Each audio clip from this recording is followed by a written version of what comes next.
Kita kehidupan mulai kita ya. pertama. Ya, Sudah bisa kita mulai? ya, Oke, pertanyaan saya sederhana. Sebelum saya masuk ke pertanyaan yang sebenarnya tadi pagi kita sudah siang ya, sudah ada diskusi. Sekarang sebenarnya pengulangan karena tadi macet-macet ya. Saya mau bertanya. ya. Nah, tolong jelaskan apa sih firman Tuhan itu?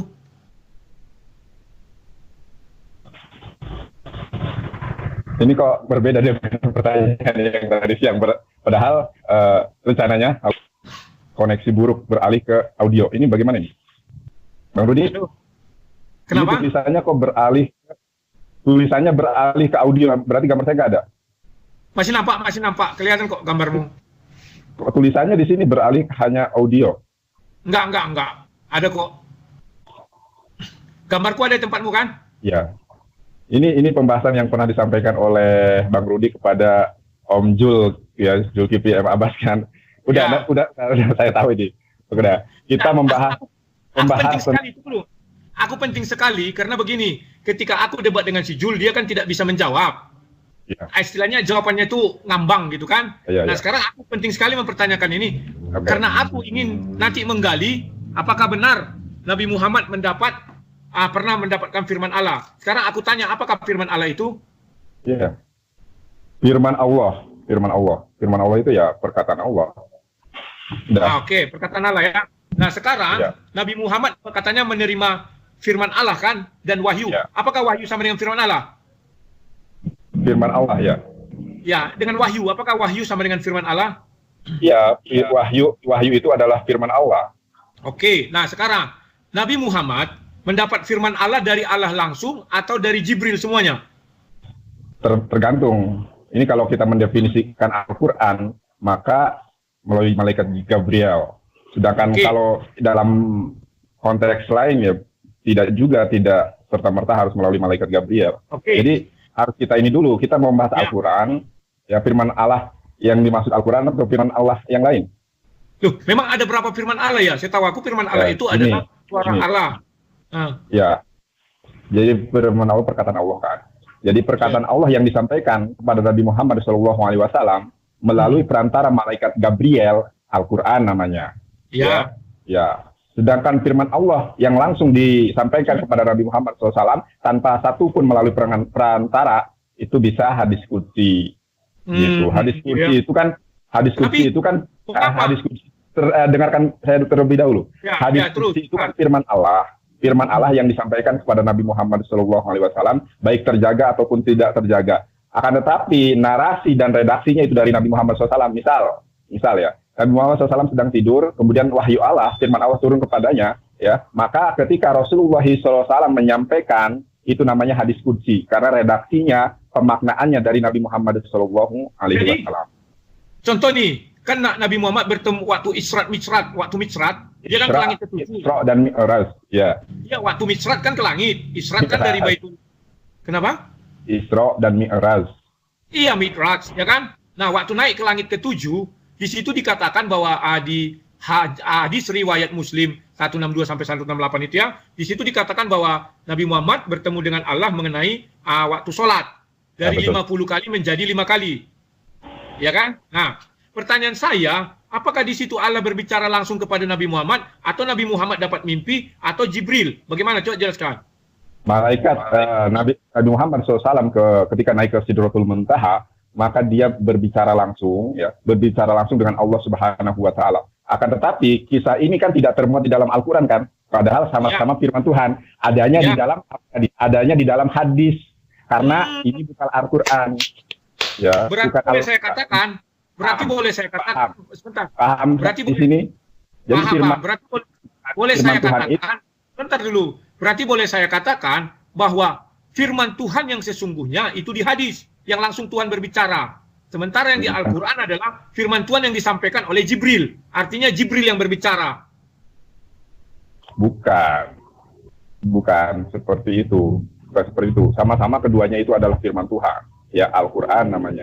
Kalau Al-Quran itu kan secara definitif adalah wahyu Allah, sama-sama wahyu Allah, sama-sama firman Tuhan, akan tetapi penyampaian wahyu atau penyampaian firman tersebut melalui malaikat Gabriel kepada Nabi Muhammad SAW. Ya, dalam kurun waktu 22 tahun, 22 bulan, 22 hari. Oke, sekarang saya nggak nanya itu karena sudah jelas Anda katakan bahwa hadis qudsi itu suara Allah langsung ada di situ, sementara Al-Quran itu ada yang disampaikan oleh Jibril. Saya sekarang bertanya, ketika Allah berbicara di langit ketujuh yang setelah di Sidratul Muntaha, yaitu dengan Nabi Muhammad, kira-kira menggunakan bahasa apa? A'udzubillahi minasyaitonirrajim wa ma utitu minal ilmi illa qalila. Ya, masalah bahasanya Allahu a'lam bishawab, karena Nabi Muhammad SAW itu orang Arab, ya pastinya berbicara dalam bahasa Arab. Tapi dalam hal ini Allahu a'lam bishawab, ya hanya Allah Subhanahu wa taala yang tahu. Akan tetapi Allah Subhanahu wa taala mewahyukan sesuatu itu berdasarkan bahasa kaumnya, bahasa nabinya. Kalau nabinya orang Arab, Nabi Muhammad SAW orang Arab, ya otomatis berbahasa Arab gitu. Karena bahasa Arab itu bukan hanya bahasa dunia, akan tetapi ketika kita di sorga nanti itu berbahasa Arab, bukan bahasa ini, bukan bahasa Inggris gitu, bukan bahasa Ibrani, bukan bahasa di sorga nanti berbahasa Arab. Oh gitu. Nah, karena sekarang aku bertanya, bahasa Arab itu bahasa surgawi. Sudah. Sekarang aku bertanya, ya kan? Ketika Allah berbahasa Arab, maka saya membuka Al-Ikhlas, ya. Suaranya diulangi dong. Sebentar. Ketika kamu mengatakan bahwa di mulut apa? Yang tadi? Halo, ketika Allah ketika Allah bertemu dengan Nabi Muhammad, kamu bilang berbahasa Arab. Ya. Nah, sekarang saya bacakan Al-Ikhlas 4. Dikatakan di sana dan tidak ada seorang pun yang setara dengan dia. Nah, kalau Allah berbahasa Arab, Nabi Muhammad berbahasa Arab, dari segi bahasa mereka sudah setara. Paham nggak? Maksudnya gimana? Nah, kan dibuat di dalam Al-Ikhlas 4, dan tidak ada seorang pun yang setara dengan dia. Sementara dirimu bilang, ketika di langit ketujuh tadi, lebih di atas langit ketujuh, ketika Nabi Muhammad bertemu dengan Allah menggunakan bahasa Arab. Artinya, Allah dan Nabi Muhammad saat itu setara berbahasa Arab. Bahasanya setara. Enggak. Coba bacakan surat Al-Fatihah. Coba dari Al-Fatihah, mohon maaf, surat Al-Ikhlas dari ayat 1. Surat Al-Ikhlas. Ini kan Al-Ikhlas kan? Al-Ikhlas, ya. Ayat pertama katakan dia adalah Allah yang Maha Esa. Ya, ayat kedua, Allahu Ahad. Ya. Yang kedua, Allah adalah Tuhan yang kedua, Allah adalah Tuhan yang bergantung kepadanya segala sesuatu. Ya. Yang ketiga, dia tidak beranak dan tidak diperanakkan. Dan yang keempat, tidak ada seorang pun yang setara dengan dia.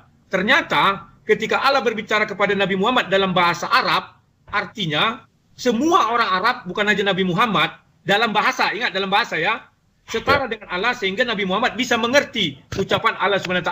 Bagaimana kira-kira pandanganmu? Walam yakul lahu kufuwan ahad. Ya, tidak ada sesuatu pun yang setara dengan Allah.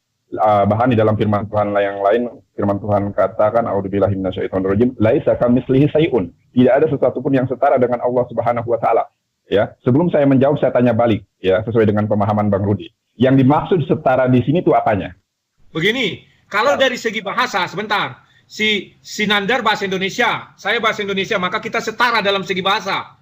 Kalau ya, si Nandar bahasa Arab, kalau si Nandar bahasa Arab, saya bahasa Indonesia, maka saya tidak setara dengan si Nandar. Cukup satu kali pertanyaan.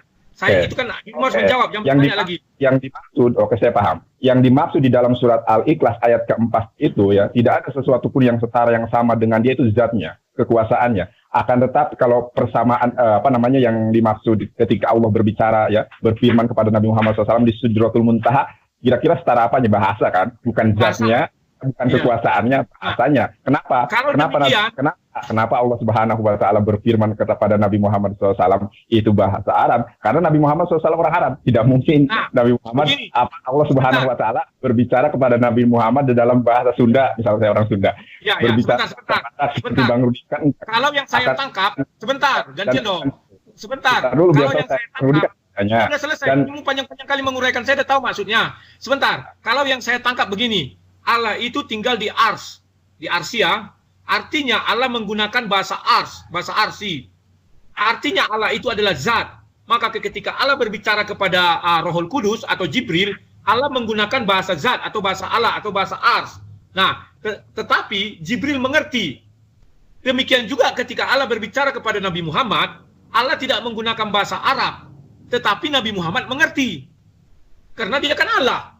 Jadi Allah berbicara menggunakan bahasa zat, karena Allah adalah zat, atau menggunakan bahasa ars, tapi Nabi Muhammad mengerti. Kalau yang saya tangkap begitu. Namun kalau kamu bilang dia Allah berbahasa Arab, maka ayat Al-Ikhlas 4 ini sudah terpatahkan.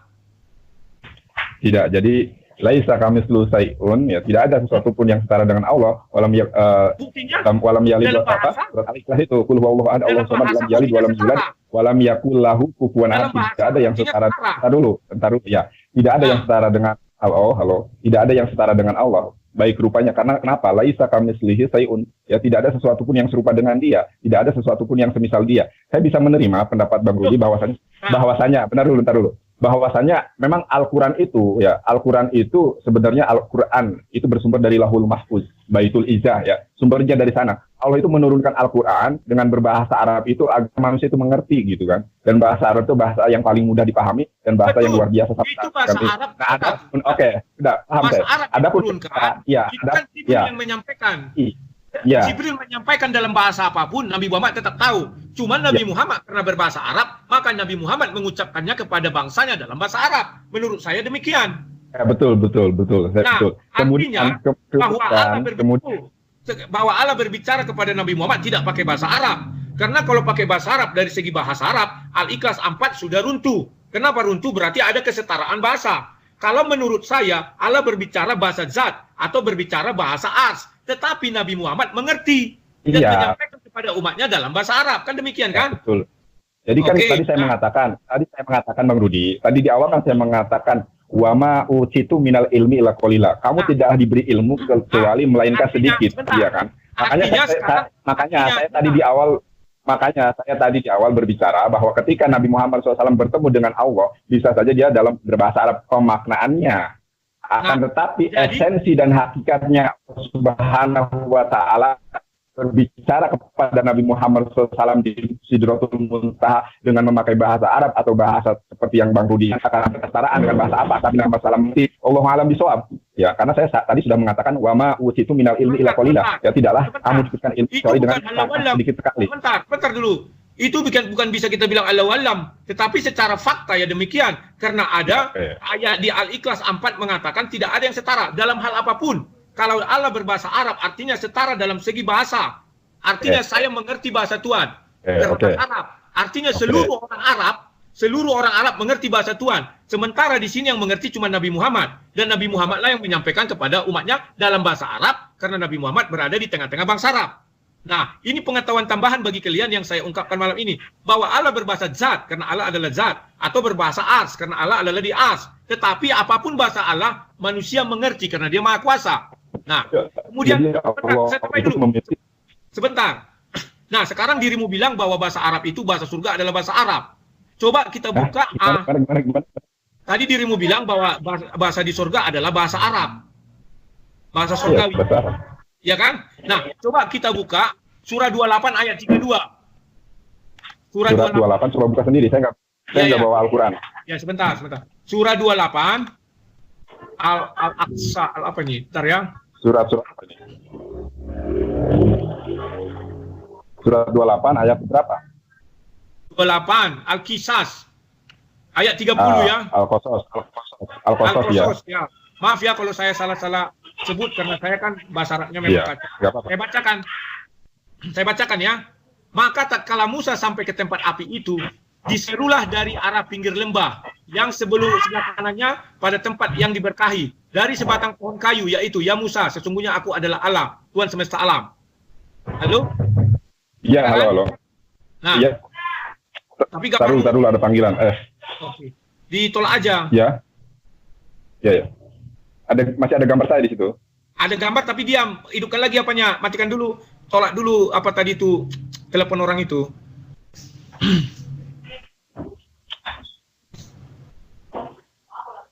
Hidupkan lagi aja. Sudah ada gambarnya. Belum. Hidupkan lagi aja apanya itu. Apa namanya? Gambar yang tengah itu. Turn video, turn off, turn on. Oh, ini. Hidupkan lagi sekali lagi. Ada. Halo? Ini gambar tangan ini kok. Di Zoom ini Bentar, gimana caranya ya? Aduh. Kenapa? Biar saya bacakan ayatnya. Tadi ini cara gambar. Oh, nggak ada gambar saya. Bentar.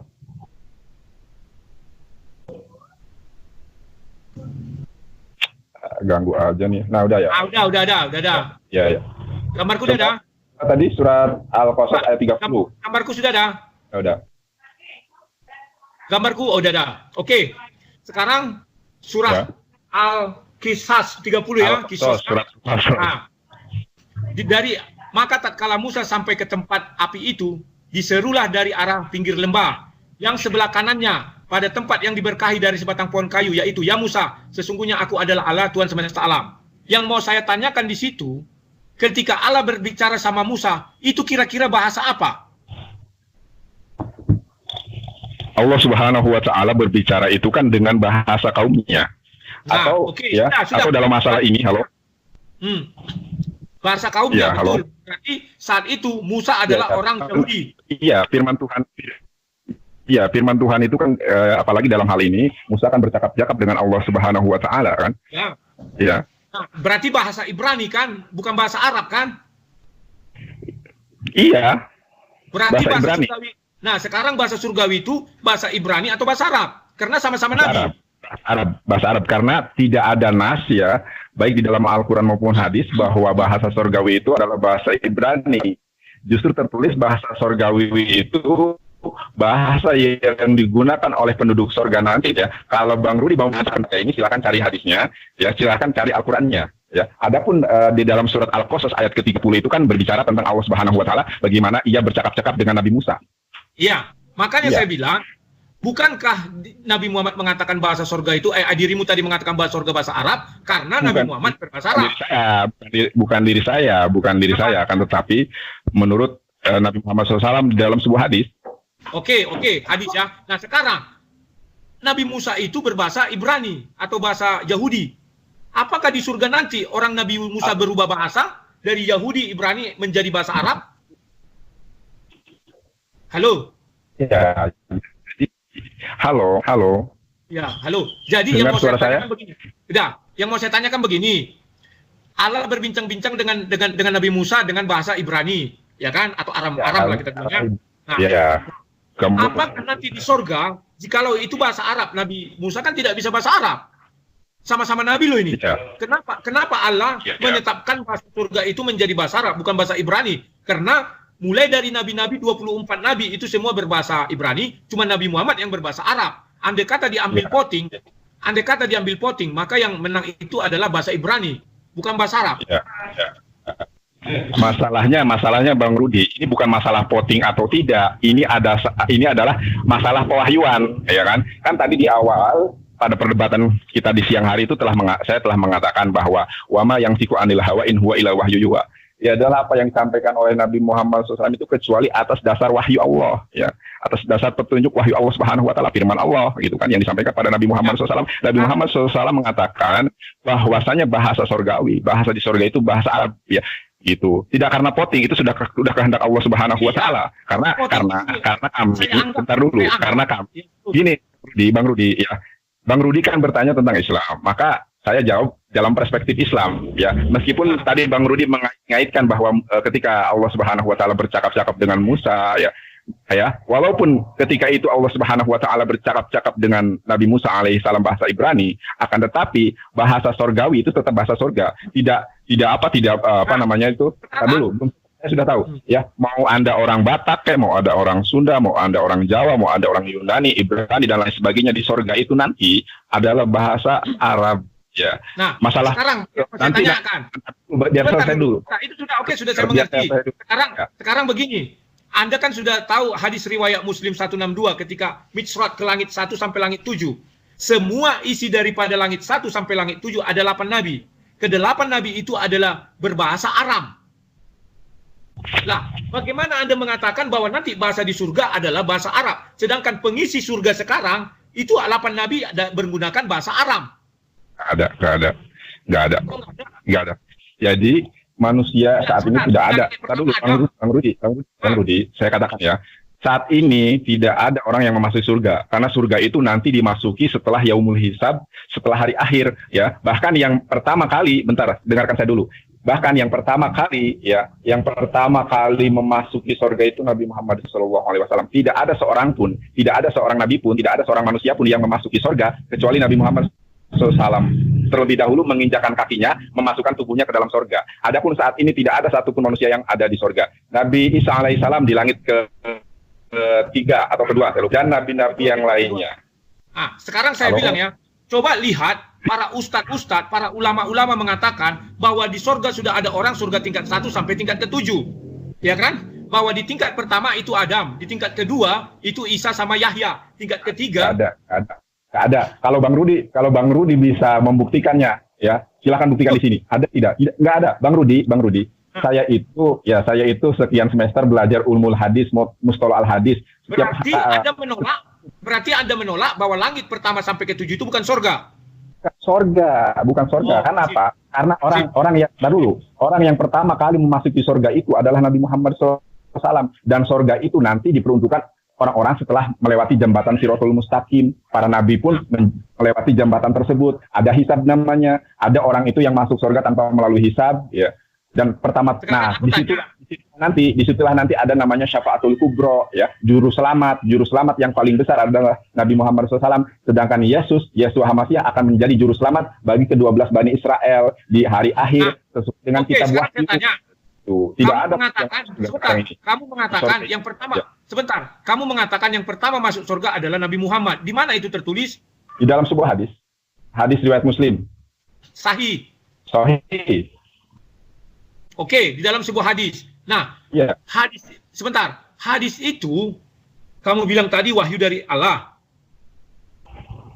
Ya kan? Nah, saya bingung kapan itu dikatakan Allah kepada Nabi Muhammad, sebab ketika Nabi Muhammad bertemu Allah berbicara, itu cuma bicara tentang sholat, tidak bicara tentang siapa yang pertama masuk surga. Begini loh ya. Jadi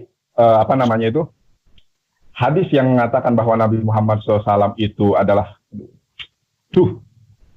ada aja telepon masuk gangguan. Halo? Ditolak dulu aja. Ada telepon masuk soalnya. Bang Rudi, halo? Halo, ya. Kayak tadi lagi, stop dulu videomu, baru hidupkan lagi. Aduh. Videonya aja. Ayo hidupkan lagi. Udah nampak videomu? Udah belum? Belum bergerak, stop dulu videonya. Hidupkan lagi videonya. Videonya udah kelihatan. Nah, ayo coba dijelaskan lagi. Iya, halo? Iya, halo. Ya, yang menerang. Aduh, halo? Halo, ya. Masuk lagi. Ada gangguan telepon lagi nih. Ya, kayak tadi aja prosedurnya. Hidupkan, matikan. Iya. Ya, jadi Bang Rudi salah memahami. Gini loh ya. Hadis yang menyatakan bahwa tidak ada seorang pun yang memasuki surga, ya, kecuali Nabi Muhammad SAW terlebih dahulu, itu bukan ketika Rasulullah SAW Isra Mi'raj, bukan. Ya, kan saya sudah mengatakan, ya, perkataan Nabi, ya, kauliyah, ya, atau fi'liyah, atau bahkan takririyah. Itu dulu. Maksud saya bukan saat Isra Mi'raj Nabi masuk surga. Tetapi maksud saya, ketika Isra Mi'raj, bahasan itu tidak ada disinggung Allah, selain mengenai bahasan sholat. Di mana disinggung mengenai... Ya, jadi Isra dan Mi'raj itu kan ada, ya, pada intinya adalah itu adalah awal mula turunnya kewajiban sholat 5 waktu, ya. Tetapi ada rentetan, ada kronologinya, bagaimana Nabi Muhammad SAW bertemu dengan para nabi. Ada Abraham, ada Musa, ada Isa, bagaimana terjadi beberapa tingkatan langit itu, ya. Gimana? Maksud saya, pada saat kapan Nabi Muhammad dapat berita atau dapat firman Allah bahwa yang pertama masuk surga adalah Nabi Muhammad? Di mana itu? Dirimu bilang tadi di hadis. Oke, di hadis. Yang saya maksud, pada saat kapan itu diberitakan Allah kepada Nabi Muhammad? Contoh, kamu bilang Allah berbicara langsung kepada Nabi Muhammad kan hanya ketika Mi'raj. Nah, pada saat apa itu diberitakan bahwa yang pertama masuk surga adalah Nabi Muhammad gitu? Jadi begini, jadi Rasulullah SAW itu pernah bersabda, dengarkan saya Pak Rudi, ya. Jadi Rasulullah SAW itu pernah bersabda dengar jadi Rasulullah SAW itu pernah bersabda, ya, sesungguhnya aku di hari kiamat mendekati, ya, mendatangi pintu surga, ya. Dengar? Halo? Terus, Ya. dengar. Kemudian penjaga pintu surga itu mengatakan, siapakah engkau? Ya, karena posisinya di dalam. Siapakah engkau? Ya. Kata Rasul SAW Muhammad. Nah, kata para malaikat itu, kata malaikat penjaga pintu surga itu mengatakan, aku disuruh, diperintahkan untuk tidak, ya, pernah sekalipun membukakan pintu surga ini kecuali engkau telah memasuki surga terlebih dahulu. Ya. Dari sini kan diambil sebuah simpulan bahwa tidak mungkin ada, ya, orang yang bisa masuk surga sementara Nabi Muhammad SAW tidak lebih dahulu masuk ke dalamnya. Kenapa? Karena ada perintah, ya, bahwa malaikat tidak akan pernah membukakan pintu surga. Gitu. Adapun pertemuan pertemuan Nabi Muhammad SAW, ya, dengan para nabi di langit pertama, langit itu bukan surga, langit itu bisa dilihat hadis. Nabi Muhammad belum pernah ke surga. Sementara perintah daripada malaikat hanya yang pernah dari surga yang bisa kami bukakan pintu, katanya kan? Jadi kenapa Nabi Muhammad yang pertama masuk surga? Bukan begitu hadisnya itu. Coba. Iya, ya, aku diperintahkan untuk tidak membuka pintu surga ini kecuali engkau terlebih dahulu masuk ke dalamnya. Putus. Jadi kecuali engkau ulang. Aku tidak membuka pintu surga ini. Ulang. Ya, aku disuruh oleh Allah, kata malaikat itu, untuk tidak membukakan pintu surga, ya, kecuali engkau telah masuk ke dalamnya. Lah, makanya Nabi Muhammad kan belum masuk ke dalamnya. Iya, jadi gini loh, Bang Rudi tinggi mati. Mana membuka pintu surga kecuali engkau sudah masuk ke dalamnya. Jadi pada intinya adalah, jadi tidak mungkin ada seseorang yang bisa masuk surga kecuali Nabi Muhammad SAW telah memasuki surga itu. Contoh saya ambil ilustrasi. Bentar dulu, saya ambil sebuah ilustrasi. Saya tidak mungkin orang lain masuk ke rumah saya kecuali Bang Rudi telah memasukinya, telah memasuki rumah saya. Ya. Tidak mungkin saya menerima tamu lain sebelum Bang Rudi berkunjung ke rumah saya. Jadi sebelum Bang Rudi berkunjung, saya menyetop, siapapun tidak bisa masuk. Begitu. Kalau yang saya tangkap bukan begitu. Kalau yang saya tangkap dari pernyataanmu bahwa orang yang tidak pernah masuk ke surga tidak bisa masuk. Bukan seperti itu, Bang Rudi. Yang apa ya, Bang Rudi ini? Kan belum pernah kau bilang, yang belum pernah datang ke rumahku, kau bilang kan tidak boleh masuk ke rumahku. Berarti kan harus Nabi Muhammad sudah pernah masuk surga, maka dia masuk surga lagi. Jadi intinya seperti ini, ya. Tidak ada seorang pun yang masuk surga kecuali Nabi Muhammad SAW terlebih dahulu memasuki surga itu. Ini kan hadis ini kan berbicara tentang hari akhir. Sekarang saya tanya, Nabi Muhammad kan sekarang sudah wafat. Ya. Apakah nanti Nabi Muhammad mengalami yang namanya penghakiman akhir? Karena Al-Quran mengatakan semua manusia akan dibangkitkan dan dihakimi menurut itu ditimbang pahala dan dosanya. Ya. Halo? Ya, halo terus. Ya. Jadi seluruh manusia itu ya akan dihakimi kecuali ada beberapa orang sebagaimana yang telah disebutkan oleh Nabi Muhammad SAW. Jadi ceritanya gini, Bang Rudi. Di hari kiamat itu, ya, di padang mahsyar itu manusia itu menunggu hari penghakiman. Jadi tidak langsung kepada hari penghakiman, akan tetapi manusia itu menunggu lama sekali, ya, di padang mahsyar sampai ada yang penuh dengan keringatnya. Akhirnya mereka itu memohon syafaat. Ya, oleh karenanya Bang Rudi mungkin pernah mendengar bahwa semoga kita diberikan syafaat oleh Nabi Muhammad SAW di yaumil akhir nanti di padang mahsyar. Sebentar. Saya sudah baca Al-Quran di surah Maryam 15 dan 33, dan saya cari di surah-surah lain, saya tidak temukan janji bahwa nanti Nabi Muhammad dibangkitkan.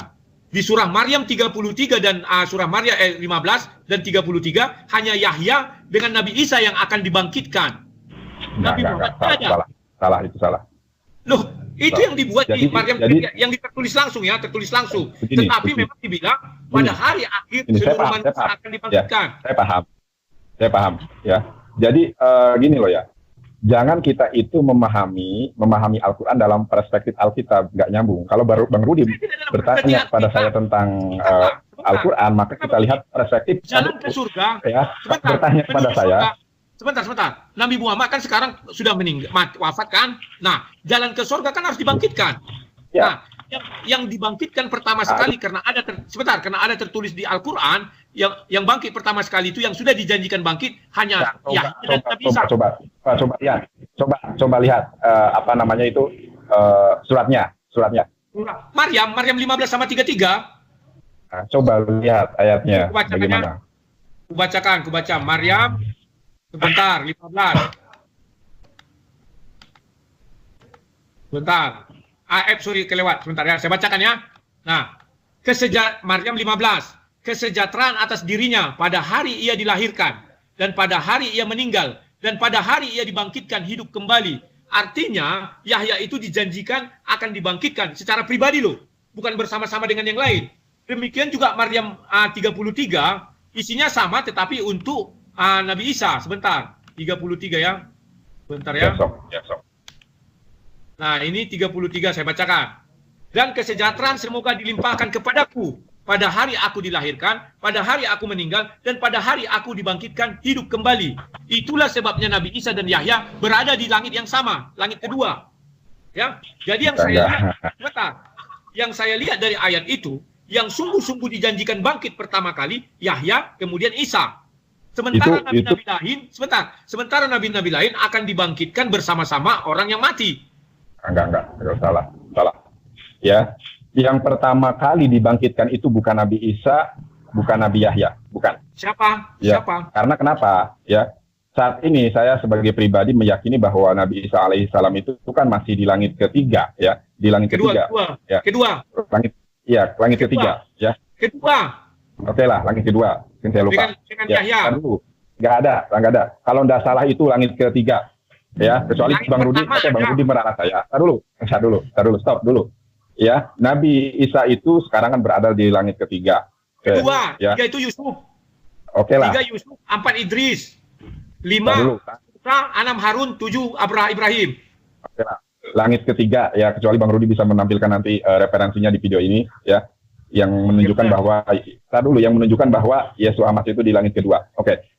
Saya meyakini bahwa Yesus Hamasi atau Yesus atau Isa alaihissalam itu berada di langit ketiga dan di hari akhir dia akan turun ke dunia, ya, turun ke dunia untuk menghakimi ya orang-orang Kristiani, karena nanti akan mematahkan salib, akan membunuh babi, akan membebaskan pajak. Ya.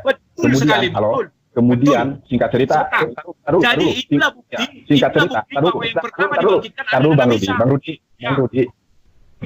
Bang Rudi, bentar dulu. Ini kita berkisah nanti tentang kebangkitan Isa ya. Ya. Jadi Nabi Isa itu singkat cerita berada di bumi ini selama 40 tahun. Ya. Ada yang mengatakan 40. Ada yang mengatakan 40 itu yang benar-benar nanti 40 tahun. Ada yang mengatakan 7 tahun. Karena beliau di dunia ini kan umurnya 33 tahun. Setelah itu diangkat oleh Allah. Jadi sisanya 7 tahun nanti. Nah, ya, jadi Isa itu alaihissalam turun, ya. Kemudian Al-Mahdi itu mempersilahkan Isa untuk sholat. Akan tetapi, ya, karena kedatangan Isa alaihissalam kedua kalinya itu bukan menjadi seorang nabi, Isa alaihissalam menolak. Karena kedatangan beliau itu untuk menjadi umat Nabi Muhammad SAW. Inilah kehebatan Nabi Muhammad SAW, ya, karena umatnya adalah salah satu nabi, yaitu Nabi Isa alaihissalam. Dipersilahkan untuk jadi imam oleh Imam Mahdi. Pada saat itu Nabi Muhammad masih wafat. Nabi Isa sudah turun ke bumi. Mana mungkin yang hidup beriman kepada yang mati? Ntar dulu, ini saya belum selesai menjawab. Kan kali ini baru bertanya, saya menjawab. Dia menjadi umat Nabi Muhammad. Nabi Muhammad sudah wafat. Jadi stop dulu, saya belum menjawab sampai selesai loh. Ini masalah kebangkitan tadi yang pertama kali dibangkitkan katanya Isa. Ya. Setelah itu, ya, yang jadi imam adalah Al-Mahdi. Karena kapasitas Isa pada saat nanti turun kedua itu sebagai umat Nabi Muhammad SAW. Setelah umurnya mencapai 40 tahun, dengarkan saya terlebih dahulu. Ya. Dengarkan dulu. Ini soalnya poinnya di sini. Setelah Isa alaihissalam mencapai umur 40 tahun. Yang kamu bilang itu saya sudah tahu, sudah mengetahui. Ya, saya tahu Bang Rudi, stop dulu lah. Dengarkan saya dulu, listen to me please. Karena ya Allah, Bang Rudi, tolong berikan kesempatan dulu. Ini kan menjawab pertanyaan Bang Rudi. Ya. Oke, silakan. Karena umat Isa itu adalah 40 tahun, ya, di dunia ini 33 tahun. Pertama, setelah kenaikannya nanti turun lagi itu ada yang mengatakan 7 tahun. Jadi totalnya kan 40 tahun. Setelah itu Nabi Isa alaihissalam wafat. Ya, mati. Qaid is dead, ya kan? Disolatkan oleh Imam Mahdi. Yang gini loh ya. aku ingin sampaikan sesuatu ke Bang Rudi. Jadi ketika kita menafsirkan Al-Quran, tadi tafsir Al-Quran yang mengatakan bahwa Isa alaihissalam itu yang dibangkitkan kali-kali pertama kali itu kan penafsiran asumsi Bang Rudi. Nggak ada satupun saya bukan asumsi. Sebentar, ya, saya bukan asumsi. Begini loh, kan kamu sudah menjawab. Itu bukan asumsi, tetapi itu dikatakan yang dijanjikan, dihidupkan, dibangkitkan itu secara tertulis hanya Yahya dan Nabi Isa. Nabi Muhammad di mana dijanjikan? Buka. Coba buka Al-Quran. Di mana dijanjikan bangkit? Makanya dengarkan saya terlebih dahulu. Gini loh ya. Sudah ada saya dengarkan. Kamu bilang itu asumsi saya, itu saya jawab. Belum menjawab siapakah yang pertama kali dibangkitkan, kan belum kan? Belum. Ingin tahu kan? Gini loh ya Bang Rudi, ya. Jadi Al-Quran, metode penafsiran Al-Quran itu dengan dua cara. Ya. Cara yang pertama, metode penafsiran Al-Quran itu adalah bil ma'sur, ya, menafsirkan Al-Quran dengan Al-Quran. Ya, di ayat surat Maryam tadi, ya, itu tidak mengatakan bahwasanya Yesus alaihissalam itu orang yang pertama kali dibangkitkan. Hanya dikatakan semoga, ya, diberikan kesejahteraan kepadaku di saat aku dilahirkan dan di saat dibangkitkan. Bukan berarti bahwa Yesus pertama kali dibangkitkan ataupun Yahya pertama kali dibangkitkan. Yang kedua, metode tafsir Al-Quran itu adalah bil riwayah. Nah, ini yang penting, ini poinnya Bang Rudi. Bil riwayah. Menafsirkan Al-Quran dengan riwayat, dengan hadis. Dan hadis menyebutkan orang yang pertama kali dibangkitkan adalah Nabi Muhammad SAW. Ketika Nabi Muhammad SAW dibangkitkan, yang disebut itu umatku. Dan yang pertama kali diberikan pakaian ketika hari akhir itu adalah Ibrahim. Karena pada hari kiamat, posisi manusia itu semuanya telanjang, tidak berbusana. Ya. Pada saat air sudah di mana-mana, orang menunggu, akhirnya orang-orang itu berbondong-bondong kepada Nabi Adam untuk meminta juru selamat. Ya. Nabi Adam tidak sanggup. Sampai setiap Nabi, bahkan sampai Nabi Isa alaihissalam dimintai juru selamat, ya atau syafaatul kubro, kalau di dalam definitif Islam, syafaatul kubro, Nabi Isa alaihissalam tidak mampu memberikan syafaatul kubro. Lalu datanglah kepada Nabi Muhammad SAW meminta syafaat atas izin Allah. Makanya umat Islam itu kan senantiasa bersolat kepada Allah, memohon agar diberikan syafaatul kubro. Nah, di syafaatul kubro itu, ya, Nabi Muhammad SAW memberikan syafaat. Syafaat ini diberikan bukan untuk masuk surga loh ya. Ketika itu hanya untuk agar mereka segera dihakimi, ya, segera amal perbuatannya itu dihisab. Nabi Muhammad SAW itu bersujud di bawah arasy pada Allah untuk agar segera mereka dihakimi, ya, begitu. Jadi, sekarang aku lagi panjangan. Ada 80.000 orang yang tanpa hisab masuk surga. Kemudian, ya, ada orang-orang yang itu dihisab melalui Syiratul Mustaqim itu yang disebutkan di dalam surat Maryam itu, ya. Oke, sudah, saya lagi giliran saya. Kamu bilang semua cerita kamu itu membuat saya bingung. Itu kan belum terjadi. Kenapa seolah-olah yang kau ceritakan itu sudah terjadi? Kan belum. Nah, tunggu dulu. Itu yang pertama. Yang kedua, maafin ya, kamu bilang 800 orang tanpa dihisab langsung ke surga. 80.000 orang. Nah, sementara di waktu yang bersamaan kamu bilang Nabi Muhammad bersyafaat kepada Allah agar manusia itu segera diadili. Artinya yang pertama masuk ke surga tentu yang 80.000 orang ini, sementara Nabi Muhammad masih sujud agar orang-orang itu yang disapati semoga langsung diadili. Sementara yang 80 orang sudah di surga. Bagaimana sih? Berarti yang pertama masuk surga adalah yang 80 orang. Jadi pada saat itu manusia posisinya semua pada di padang mahsyar, ya. Tergantung amal perbuatannya, ya. Ada yang ketiga menunggu di padang mahsyar dulu. Kamu ceritanya panjang sekali. Makanya saya heran yang pertama kamu ceritakan cerita yang sudah terjadi atau belum terjadi atau akan terjadi. Yang kedua, kamu bilang Nabi Muhammad pertama masuk surga, tetapi dalam waktu yang bersamaan kamu bilang 80 orang tanpa dihisab langsung ke surga. Sementara Nabi Muhammad masih memintakan kepada Allah bersyafaat agar orang-orang ini cepat dihisab. Bayangkan 1 miliar orang. Bagaimana Nabi Muhammad masih memintakan sementara yang 80 orang sudah di surga. Artinya yang pertama ke surga yang 80 orang dong. Jadi kan asumsi Bang Rudi. Jadi begini, ya pada saat itu manusia kan berbondong-bondong agar segera diadili. Semuanya termasuk yang mereka yang nanti tanpa hisab itu, ya kan? Ya, yang termasuk nanti mereka yang tanpa hisab itu. Akan tetapi kan semuanya kan ada step by stepnya, ya. Jadi ketika itu mereka itu dihakimi, ya. Kecuali orang. Yang menghakimi siapa? Jadi hakimnya siapa? Oh, Subhanahu wa Ta'ala. Bukan Nabi Isa. Kan, bahkan Nabi Isa alaihissalam bahkan ya, satu-satunya nabi yang dihakimi itu adalah Nabi Isa alaihissalam. Ya, di dalam surat Anisa 159 udah pernah baca? Ya, begini, Nabi Isa alaihissalam itu adalah satu-satunya nabi yang dimintai pertanggungjawabannya di hari kiamat. Ditanyai, betulkah kamu di dunia ini? Itu? Coba di surat Anisa kalau tidak salah itu. Ketika Anisa berapa? Saya lupa ayatnya berapa. Jadi di Kalau dalam yang Anisa 159 itu menjadi saksi. Ya, jadi di hari kiamat itu kan ya di hari kiamat itu kalau ya saksi itu kan bisa menjadi terdakwa, akan tetapi Nabi Isa alaihissalam kan memang tidak terbukti di dalam surat An-Nisa menyuruh umatnya untuk menyembah, ya kan? Jadi Nabi Isa alaihissalam itu satu-satunya nabi yang dihakimi di hari kiamat atau dimintai pertanggungjawaban. Tar dulu Bang Rudi, coba surat An-Nisa dibacain. Surat An-Nisanya dibacain. Jadi Nabi Isa alaihissalam itu dimintai pertanggungjawabannya, ya, diberikan kesaksiannya, kenapa kok umat Kristiani menyembah Nabi Isa alaihissalam? Ya, kata Nabi Isa, udahlah.